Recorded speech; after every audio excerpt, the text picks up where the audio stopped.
Hello and welcome to All Together Now. I'm your host, Bobbie Steinbach, and we are so glad to be sharing this time with you. Tonight's show explores the ways that three artists are responding creatively to our rapidly changing world. We're going to start with the award-winning director, choreographer, producer, and writer, and my friend Bill Castellino, who has written a beautiful piece about marketing. Then visual artists Kevork Mourad and cellist Karen Ouzounian are here as well. They have collaborated to bring you a sonic and visual experience of the beloved Armenian lament, Groong. First up is Bill Castellino. He has directed and choreographed all over the country. I never know where Bill is going to be when we speak on the phone. Theater, television, concerts, including numerous world premieres and national tours. And Bill and I have collaborated on a number of projects, including my one-woman show, In Bed with the Bard. He is a true Renaissance man to the 100,000th degree, an amazing cook, a wonderful gardener. Many years ago, Bill called me and asked me to play Eulalie Shin, the mayor's wife, in The Music Man.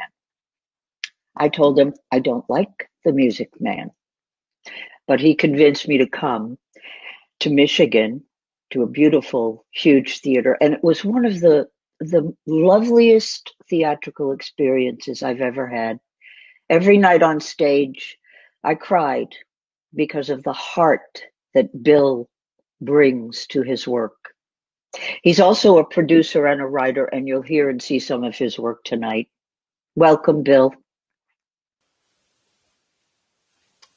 Bobbie, I'm so happy to be here. Thanks for inviting me. A pleasure to have you. Bill, what are you working on these days? Well, as a theater artist that works primarily in live theater, and we all know what's happened to live theater in these days, I think I've spent a lot of time focusing on reimagining what optimism is and what hope is. We want to be real about where we are. We want to make sure we stay safe and keep those that we love safe. But those of us that are really into self-starting and making new work and inventing things, well, we had to rethink that. And I found myself working on a collection of essays that I'm calling Notes from the Bunker. I also had this amazing opportunity. I shot a movie in the end of last year, and we've been able to work on all the post-production virtually in this remote world of ours, and the movie premiered last week. I saw it. It's a great film. Yes. I've read the essays, and each one is unique and specific to what you're experiencing in the moment. And I was really struck by the complexity and variety of emotions you describe. One minute you're venting, the next minute it's about gardening, the next minute it's on to watching TV. It's so live. It's very alive. I would love you to read the piece, Bill. Would you like to read it for us? Good. I certainly would. The stage is yours. Thank you, Bobbie. Thank you.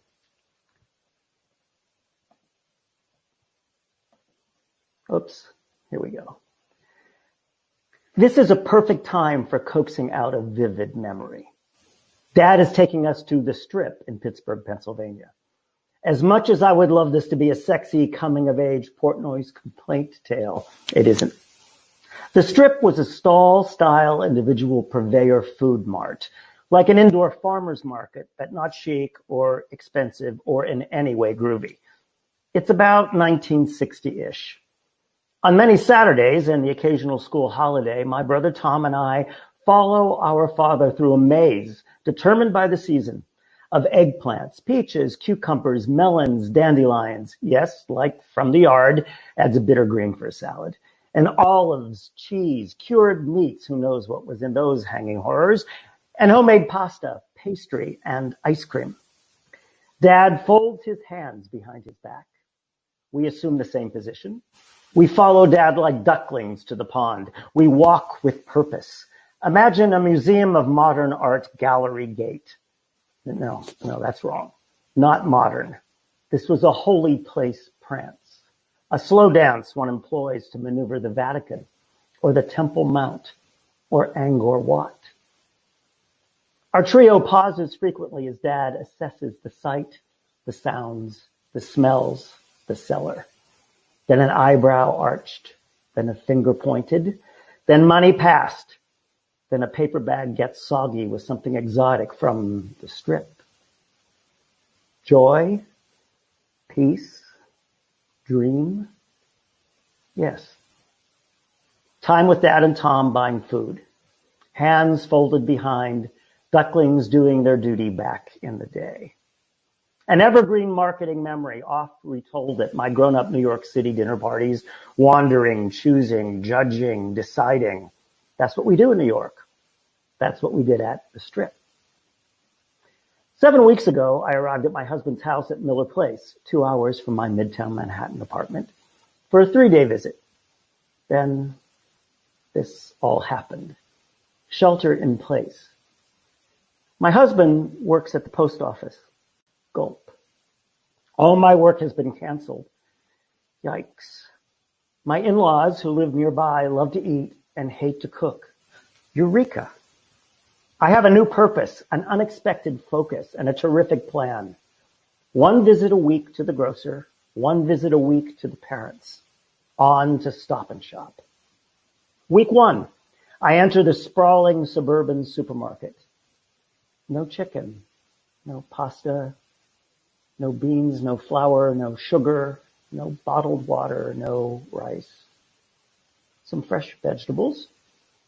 Strange and crowded in there. Little chatter, few masks, no gloves. I got butternut squash, onions, carrots, celery. Home. Clean the groceries as tutored by the YouTube. Cook. Disinfect the Tupperware. Pack. Drive. Deliver. Distance. We drop the food on the porch. Mission accomplished.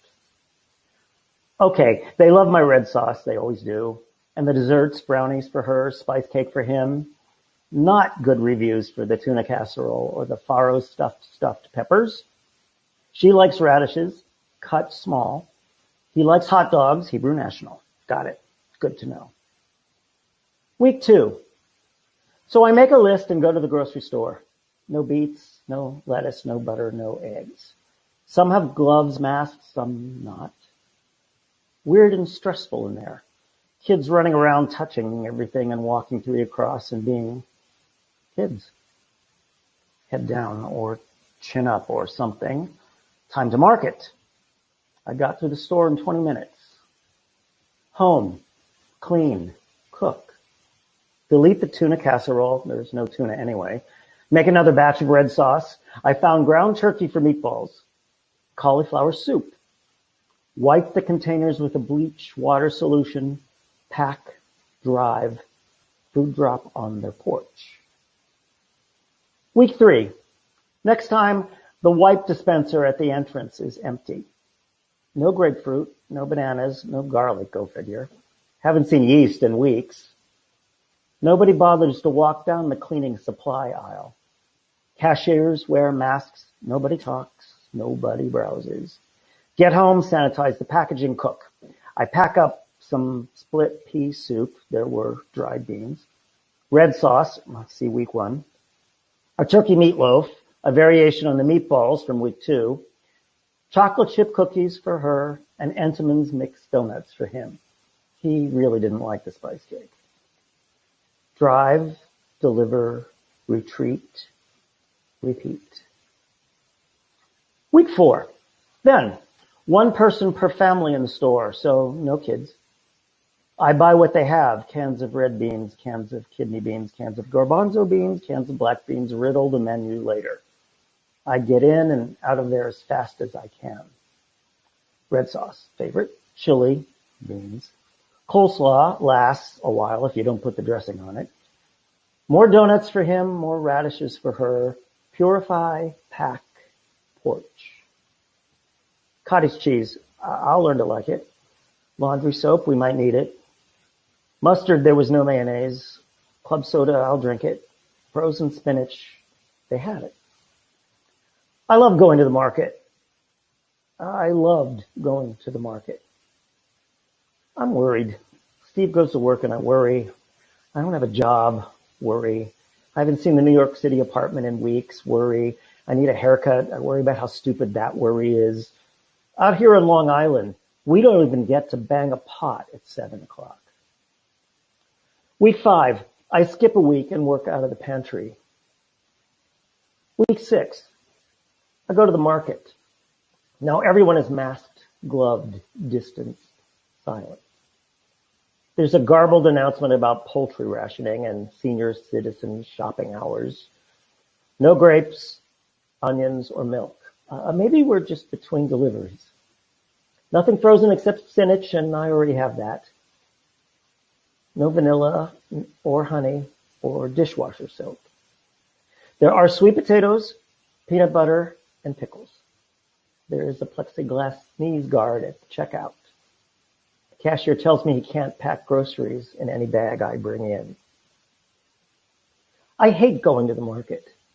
With masks, you can't tell if anyone is smiling. The aisles are one way, so there's no eye contact. No ducklings, no museum walk, no squeezing, no bargaining, no soggy paper bags with sweet, mysterious treasures.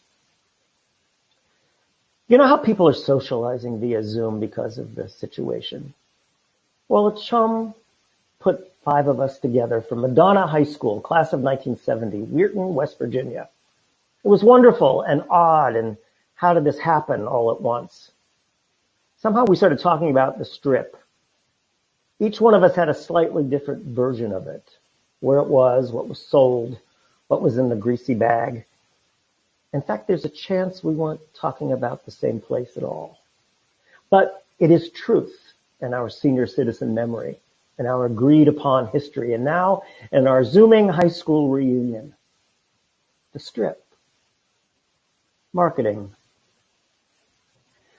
Week 7, I've made a list. Dutiful. I'm headed to the store. Stressful. I wonder what's for dinner. Hopeful.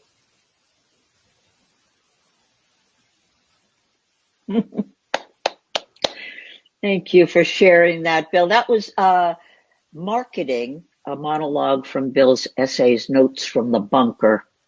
I feel like you've captured so much nuance of the experience many of us are having right now, our relationship to food, to our past, to each other. And it's so interesting how your high school pals on Zoom also had different versions, and because at this moment in time, we all relate to it on the same level, but in our own way. And you brought that very clearly to the fore. So you've written and continue to write so many plays and musicals, and now for the screen. When you're writing these essays, have you thought about them having a life with an audience, either on the page or spoken word, or as you just did, or in another way? Well, I identify as a theater artist, and the majority of my work is as a director or as a choreographer. This expression that I found in these essays really was just a way to handle my own creative need and my own imperative to do something, because we feel powerless, and we artists, we want to create something and participate somehow. I did not imagine these as being read when I first wrote them, but I practiced writing them by reading them out loud, because I'm a theater guy, and that's how we roll. And I found myself engaged in the idea of expressing it in my own words and for myself, from my own mouth. And this is my first opportunity to do that, besides at home, with Steve.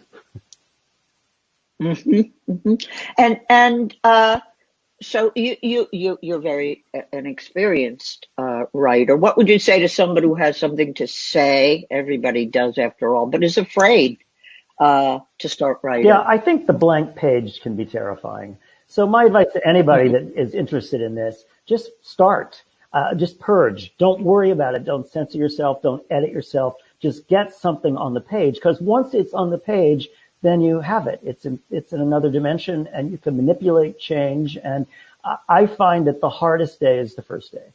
And then going back and being able to massage the words and refine the words and select better words, and really put a fine point on the feeling you're trying to convey or the image you're trying to draw. I think it's all about getting started. And I think it's falling down a bit of a rabbit hole. And if you haven't done it before, it seems bottomless and it can be a little daunting. But I encourage anybody, it's a very healthy expression, like journaling or a diary. It just really helps, I think. Great. Thank you for that, Bill. So you do have a new movie out, Marry Harry, which is about food, surprise, surprise, possibilities, parents and children, and love. And there is an element of magical realism in this film. Could you talk a little bit about that? Yes. To be clear, I'm the director-choreographer on this project. I have 3 wonderful collaborators who wrote the piece. We did it at the York Theater, what I call my home theater in New York City. Love out to them. Shout out to them. It was done on stage in 2017, and the writers have a very wonderful, whimsical insight into what is real and what is magic, and they live their lives like that, and it expresses in their work. So there was this trio of characters that was seen only by the other people on stage, and making live theatrical magic in that way was really an exciting exercise for me as a director-choreographer. Now, a year ago, lucky for us, we decided we were going to readapt and reimagine the stage version for camera. So we did a year of rewrites, or they did, with me as the director-choreographer. And we found that the cinematic way of being magical was very different, but very, very simpatico with the stage way. So we're able to make characters appear or disappear. People hear them, see them, jump through walls, and play a variety of characters in a cinematic way, which was a fantastic exercise for us. And it was really, I think, a good marriage of the property, the intention, the story with the media. Well, as I said, it's a delightful film, and I loved having seen both, how you reimagined. So let's roll that video, please, and let everybody enjoy it. Thanks.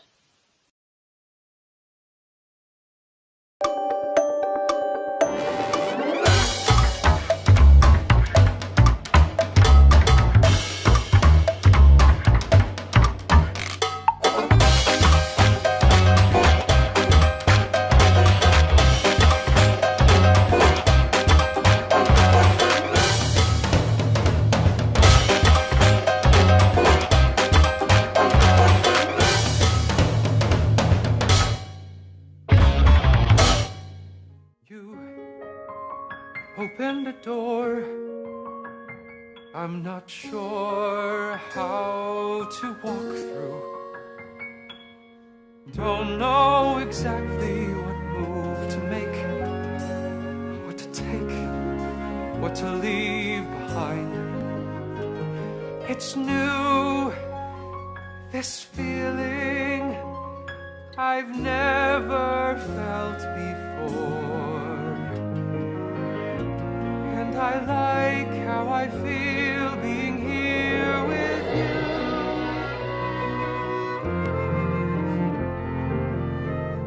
You opened my eyes. I see more now than before. Still, I'm uncertain which way to turn, what I need to learn. It's new,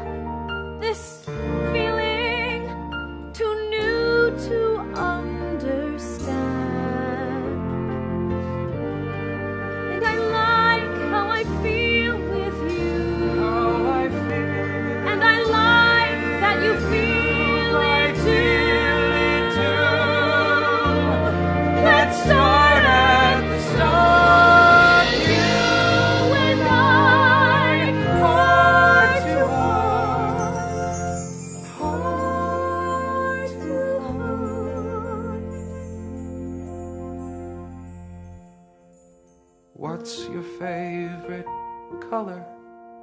Pink. Green. What's your favorite flower? Roses. Tulips. Season. Spring. Summer. Place on earth. New York. New York.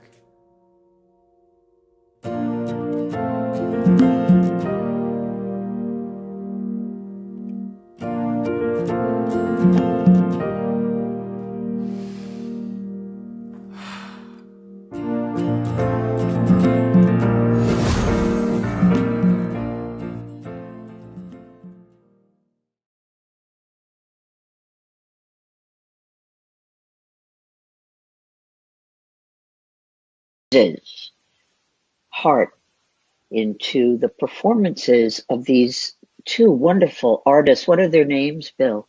The artists that we see on stage in that clip, yes, it's David Spadora plays Little Harry, and Diane Phelan plays Sherry. And you probably saw the three voices also in the end of that clip. Yes. That was delightful. And Mary Harry had its premiere last week, and you can watch it on demand. We'll have a link in the comments. And Bill Castellino, thank you so much for joining us and sharing your work with us tonight. Thank you, Bobbie. You're a real gift, and I really appreciate this. Lots of love to you, dear. Stay safe. Ditto. Bill Castellino. Wow. Well, our next guests are two very, very talented artists who I have just met, and already I feel a very profound attachment to them because of their aesthetic and their creativity and just their personas. Visual artist Kevork Mourad and cellist Karen Ouzounian. With a video piece that they developed from the beloved Armenian song that actually has become a lament. The title is Groong.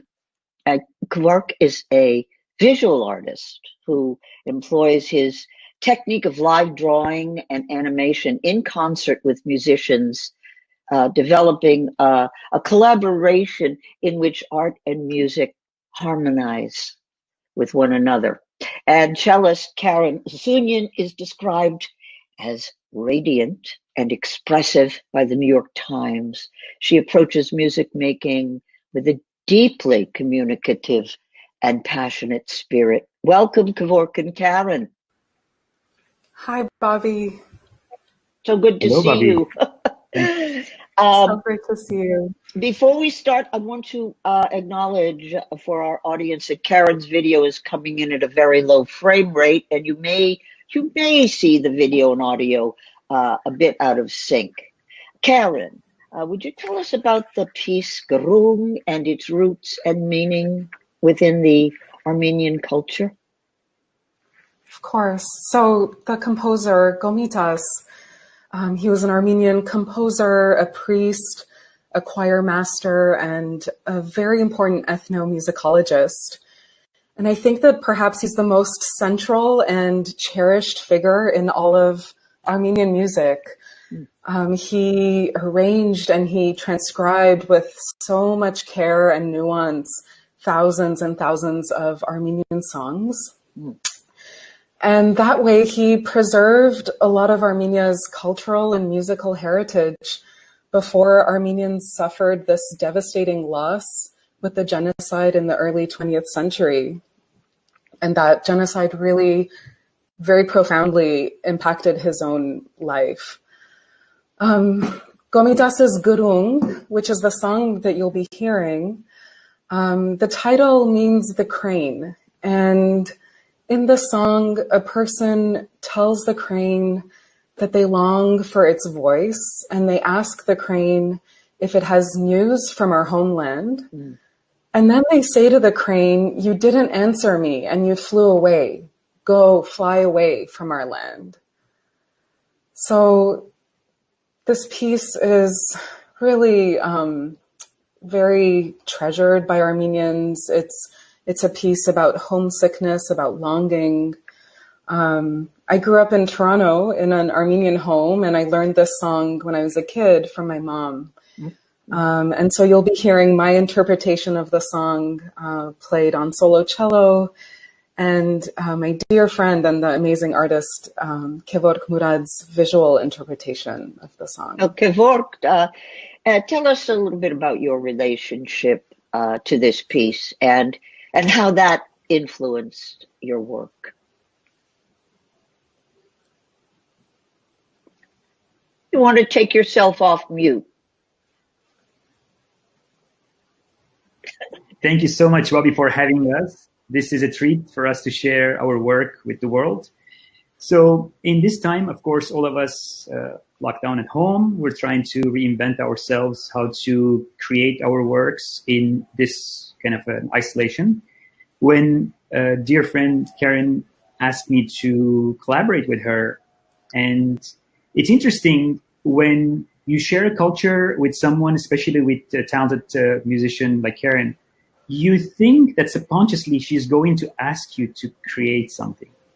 So when I received email with the title Groong, and immediately I felt that I am reliving that moment that I was going to create something like this with an Armenian person and happened to be Karen. So somehow I feel like we each have our own version of Groong because, as she mentioned, she grew up with that song. We all grew up with Groong. We all know many varieties of Groong. So I decided to take this piece to another level, which for the first time to include a video footage in my drawing to create these different versions of way to share, not like Zoom with Windows, but this time artistically embed a musician in the work. So when I created Groong, I put several layers in it. One, my own thoughts about my hometown, because Groong, as you know, it means crane, but at the same time, many people know that Armenians are in love with kind of symbols of birds, kind of things related to birds. And Groong happened to be kind of a symbol of missing home. So when you leave your home, when you're away from your home, you're kind of, that song kind of brings all your emotions and feelings toward home. So I took something from Aleppo and I created the layers and I put Karen in it, and we had our versions of Groong in one place. I love these processes where visual artists and musicians or actors or poets come together, dancers, to create pieces. I think that's happening more and more right now. Whoops. So let's see this beautiful, beautiful video. You're in for a real treat. So let's roll that, please.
That was truly, truly gorgeous and so interesting how the art and the music interact. So moving. Karen, what do you find different about collaborating in this time, and how did it inform your work with Kevork on this video? Well, of course, my regular touring life has halted as a concert performer primarily. And I think this has just been a time for things to feel a little simpler and to explore these really intimate one-on-one collaborations. Kevork is someone that I've just loved. I've loved his work for so long. I was, first exposed to it the year I moved to New York when I came to study here at Juilliard almost 20 years ago. And so this was a really wonderful chance to just reconnect with a friend whose artwork just speaks so deeply to me. It's interesting to hear you focusing on what is possible in this time, as opposed to what isn't possible, which Bill also mentioned. Kevork, can you tell us about your technique of live drawing and animation? This is something you invented, right? Yes, so I started so my major is book illustration, painting and book illustration. So somehow, organically, my work merged into illustrating sound. So when I came to this country 20 years ago, I was fascinated by the idea of capturing a live performance. And I was fortunate enough to meet my good friend Karen Ouzounian, and together we started this journey around 20 years ago here in Juilliard. So it's a technique where I squeeze the paint on paper and I kind of smear it left or right. It creates kind of a woodblock look. So I combine that with pre-existing animation, which I do it with the same technique. I keep it in the computer, and I share my work on the stage with musicians, and I'm part of the Silk Road Ensemble. So we've done this numerous times in different museums. But what's hard now that like a live performer, most of my work is kind of stopped. And we had to reinvent ourselves. And this video was the result of one of ways how we could kind of create things in our home and share it with the world. More, please, because it's very, very effective. And I hope to see more of this sort of collaboration. I want to thank you both so much for sharing your work with us, your artistry, and hope to see you really soon. Take care. As always, we have links in the comments so you can learn more about these artists and support their work. We have a link to Mary Harry and a link to Kevork's beautiful Instagram and also to Karen's website. And also, we have a link from Karen to a dental NGO her father founded, Hand in Hand, which delivers free dental care throughout the Artsakh region of Armenia. And there's a link in the comments so you can learn more about and support their work as well. Thank you so much, Karen, Kevork, and Bill, for bringing your artistry to us and lifting our hearts. We will be back next week, next Thursday, with a new show for you. And if you'd like to see more of All Together Now, please follow, like, and subscribe on Facebook, YouTube, and Twitch. If you do that, you'll get a message when we have new content, and it helps other people find us, which we really appreciate. Until next Thursday, keep a song in your heart and hold a good thought. Good night.